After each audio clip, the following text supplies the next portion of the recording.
ರಾಜ್ಯ ಕಂಡ ಅಪರೂಪದ ರಾಜಕಾರಣಿಗಳು, ಸುಸಂಸ್ಕೃತರು, ದೇಶ ವಿದೇಶಗಳಲ್ಲಿ ತಮ್ಮದೇ ಆದಂಥ ಒಂದು ದೃಷ್ಟಿಕೋನವನ್ನು ಆಯಿಸಿ ಭಾರತ ದೇಶಕ್ಕೆ, ವಿಶೇಷವಾಗಿ ಕರ್ನಾಟಕಕ್ಕೆ ಅಪಾರವಾದ ಕೊಡುಗೆಯನ್ನು ಕೊಟ್ಟಂಥ ಮಾಜಿ ಮುಖ್ಯಮಂತ್ರಿಗಳು, ಕೇಂದ್ರದ ಮಾಜಿ ವಿದೇಶಾಂಗ ಸಚಿವರು, ಮಹಾರಾಷ್ಟ್ರದ ಮಾಜಿ ರಾಜ್ಯಪಾಲರು ಆಗಿರ್ತಕ್ಕಂಥ ಸನ್ಮಾನ್ಯ ಎಸ್.ಎಂ. ಕೃಷ್ಣ ಸಾಹೇಬರು ಇವತ್ತು ಅಕಾಲಿಕ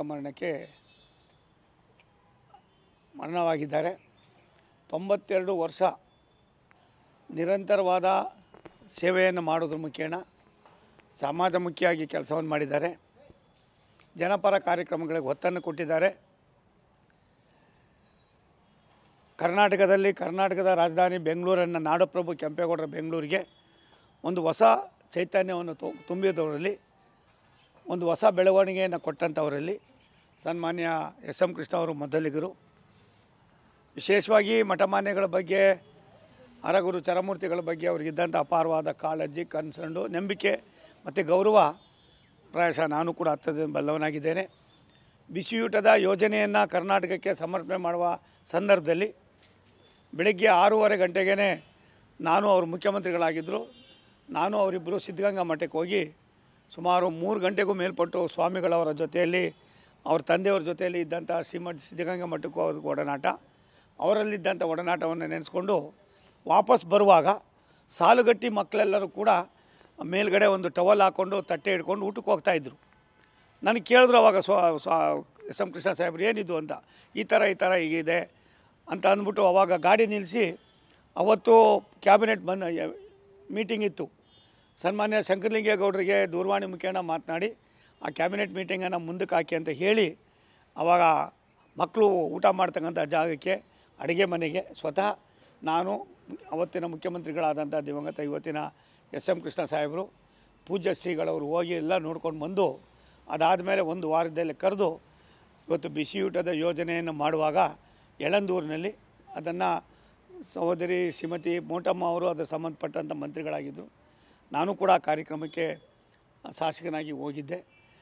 ಅದಲ್ಲದೆ ಅನೇಕ ITBTಗಳನ್ನು ಕರ್ನಾಟಕದ ರಾಜಧಾನಿಯಲ್ಲಿ ಏನಿವತ್ತು ನಾಡಪ್ರಭು ಕೆಂಪೇಗೌಡರ ಅಂತಾರಾಷ್ಟ್ರೀಯ ವಿಮಾನ ನಿಲ್ದಾಣ ಇರ್ಬೋದು, ಮತ್ತು ITBTಯನ್ನು ಮೇಲ್ಪಂಕ್ತಿಗೆ ಕೊಂಡೊಯ್ತಕ್ಕಂಥದ್ದು ಇರ್ಬೋದು, ರಾಜ್ಯ ಸರ್ಕಾರದ ಅನೇಕ ಜನಪರ ಯೋಜನೆಗಳನ್ನು ಸಕಾಲದಲ್ಲಿ ಸಾಮಾನ್ಯ ಜನರಿಗೆ ಉಣಬಡಿಸಿದಂಥ ಸನ್ಮಾನ್ಯ ಎಸ್.ಎಂ. ಕೃಷ್ಣ ಅವರ ಸಾಧನೆ ಇವತ್ತು ಕೇವಲ ವಿಕಾಸಸೌಧ ಅನ್ನೋದಕ್ಕಿಂತ ಹೆಚ್ಚಾಗಿ ತಾಲೂಕಾ ಕೇಂದ್ರಗಳನ್ನು, ಜಿಲ್ಲಾ ಕೇಂದ್ರಗಳನ್ನು ಮತ್ತು ಸಾಮಾನ್ಯ ಜನಪ್ರತಿನಿಧಿಗಳಿಗೂ ಕೂಡ ಅವ್ರದ್ದೇ ಆದಂಥ ಹಕ್ಕನ್ನು ಚಲಾವಣೆ ಮಾಡ್ತಕ್ಕಂಥದ್ದಕ್ಕೆ, ಅಭಿವೃದ್ಧಿ ಮಾಡೋದಕ್ಕೆ ಪೂರಕವಾದ ಸಂದೇಶವನ್ನು ಕೊಟ್ಟಂಥವರಲ್ಲಿ ಮೊದಲಿಗರು ಸನ್ಮಾನ್ಯ ಎಸ್.ಎಂ. ಕೃಷ್ಣ ಅವರು ಇವತ್ತು ಅಕಾಲಿಕ ಮರಣಕ್ಕೆ ತುತ್ತಾಗಿದ್ದಾರೆ. ಪ್ರಾಯಶಃ ಅವ್ರ ಜೊತೆಯಲ್ಲಿ ನಾನು ಕೂಡ ಅವರು ಮುಖ್ಯಮಂತ್ರಿಗಳಾಗಿದ್ದಾಗ ನಾನು ಶಾಸಕನಾಗಿ ಕೆಲಸ ಮಾಡಿದ್ದೇನೆ. ಮತ್ತು ಯಾವುದೇ ಒಂದು ವಿಚಾರವನ್ನು ಯಾರೆಂಥ ಕೂಗುಗಳು ಬಂದಾಗ, ಟೀಕೆ ಟಿಪ್ಪಣಿಗಳು ಬಂದಾಗ ಅದನ್ನು ಯಾವ ರೀತಿ ನಿಭಾಯಿಸಬೇಕು ಅನ್ನೋದಕ್ಕಿಂತ ಹೆಚ್ಚಾಗಿ ಸರ್ಕಾರದ ವ್ಯವಸ್ಥೆಯನ್ನು ಎಲ್ಲೂ ಕೂಡ ಒಂದು ಸಣ್ಣ ಅಪಚಾರ ಕೂಡ ಆಗದಾಗ ನಡ್ಕೊಂಡಿರ್ತಕ್ಕಂಥ ಒಬ್ಬ ಧೀಮಂತ, ದಕ್ಷ ಆಡಳಿತಗಾರರಾಗಿದ್ದರು. ಅಂಥವರ ಅಕಾಲಿಕ ಮರಣ ನಮಗೆ ವಿಶೇಷವಾಗಿ ಕರ್ನಾಟಕಕ್ಕೆ ಒಂದು ದೊಡ್ಡ ನೋವನ್ನು ಉಂಟು ಮಾಡಿದೆ. ಅವರ ಆತ್ಮಕ್ಕೆ ಶಾಂತಿ ಕೋರೋಣ. ಎಸ್.ಎಂ. ಕೃಷ್ಣ ಅವರಿಗೆ ಸಾಟಿ ಎಸ್.ಎಂ. ಕೃಷ್ಣ ಅವರೇ ಆಗಿದ್ದರೆ ವಿನ ಇನ್ನೊಬ್ಬರಿಗೆ ಅವರಿಗೆ ನಾವು ಹೋಲಿಕೆ ಮಾಡುವಂಥ ಪರಿಸ್ಥಿತಿಯಲ್ಲಿಲ್ಲ. ಅವರ ಜನಪರ ಕಾರ್ಯಕ್ರಮಗಳು, ಅವರ ಕನ್ಸರ್ನು, ಅವರ ಕಾಳಜಿ ಸದಾ ರಾಜ್ಯದಲ್ಲಿ ಮುಂದಿನ ಪೀಳಿಗೆಗೆ ಕೂಡ ಪರಿಚಯಿಸ್ತಕ್ಕಂಥದ್ದಕ್ಕೆ ಅವ್ರು ಕೊಟ್ಟಿರ್ತಕ್ಕಂಥ ಕೊಡುಗೆ ಅಪಾರವಾಗಿದೆ. ಅವರ ಆತ್ಮಕ್ಕೆ ಶಾಂತಿ ಕೋರೋಣ.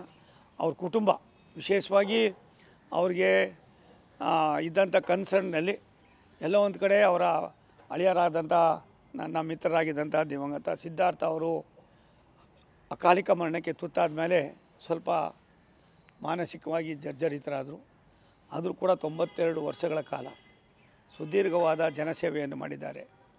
ಒಂದಲ್ಲ ಎರಡಲ್ಲ 10 ಕೆಲಸಗಳು ಮಾಡಿದ್ದಾರೆ. ಸ್ಪೀಕರ್ ಆಗಿದ್ದಂಥವರು, ಮತ್ತೊಂದಾಗಿದ್ದಂಥವರು, ಸಾಮಾನ್ಯ ಜನರ ಒಡನಾಟ ವಹಿಸ್ತಕ್ಕಂಥವ್ರು, ಡೆಪ್ಟಿ CM ಅಂತ ಗೊತ್ತಾಗಿದ್ದೇ ಅವ್ರ ಕಾಲದಲ್ಲಿ. ಇಂಥ ಅನೇಕ ಯೋಜನೆಗಳ ಜೊತೆಯಲ್ಲಿ ಮುಖ್ಯಮಂತ್ರಿಗಳಾಗಿ, ಕೇಂದ್ರದ ಮಂತ್ರಿಗಳಾಗಿ, ರಾಷ್ಟ್ರದ ನಾಯಕರ ಜೊತೆಯಲ್ಲಿ ಇದ್ದಂಥ ಬಾಂಧವ್ಯ ನಾವೆಲ್ಲರೂ ಕೂಡ ಇವತ್ತು ಕೂಡ ನೆನೆಸ್ಕೊಳ್ಬೇಕಾಗ್ತದೆ. ಇನ್ನು ಮುಂದೆ ಎಸ್.ಎಂ. ಕೃಷ್ಣ ಅವರು ನೆನಪುಗಳು ಮಾತ್ರ ಉಳಿತವೆ. ಅವರು ನಮ್ಮನ್ನು ಅಗಲಿದ್ರು ಕೂಡ ಅವರ ಕೆಲಸ ಕಾರ್ಯಗಳು ಸದಾ ಭಾರತ ದೇಶದಲ್ಲಿ ವಿಶೇಷವಾಗಿ ಕರ್ನಾಟಕದಲ್ಲಿ ಶಾಶ್ವತವಾಗಿ ಉಳಿತಕ್ಕಂಥ ಯೋಜನೆಗಳು ಮುಂದುವರಿತವೆ ಅನ್ನೋ ಮಾತನ್ನು ಈ ಸಂದರ್ಭದಲ್ಲಿ ಹೇಳಿ ಅವರ ಆತ್ಮಕ್ಕೆ ಶಾಂತಿ ಕೋರೋಣ. ಅವ್ರ ಕುಟುಂಬ ಇಂಥ ನೋವನ್ನು ತಡ್ಕೊಳ್ಳೋದಕ್ಕೆ ಅವರಿಗೆ ಶಕ್ತಿ ಕೊಡಲಿ ಅಂತ ಭಗವಂತನಲ್ಲಿ ಪ್ರಾರ್ಥನೆ ಮಾಡ್ತೀನಿ.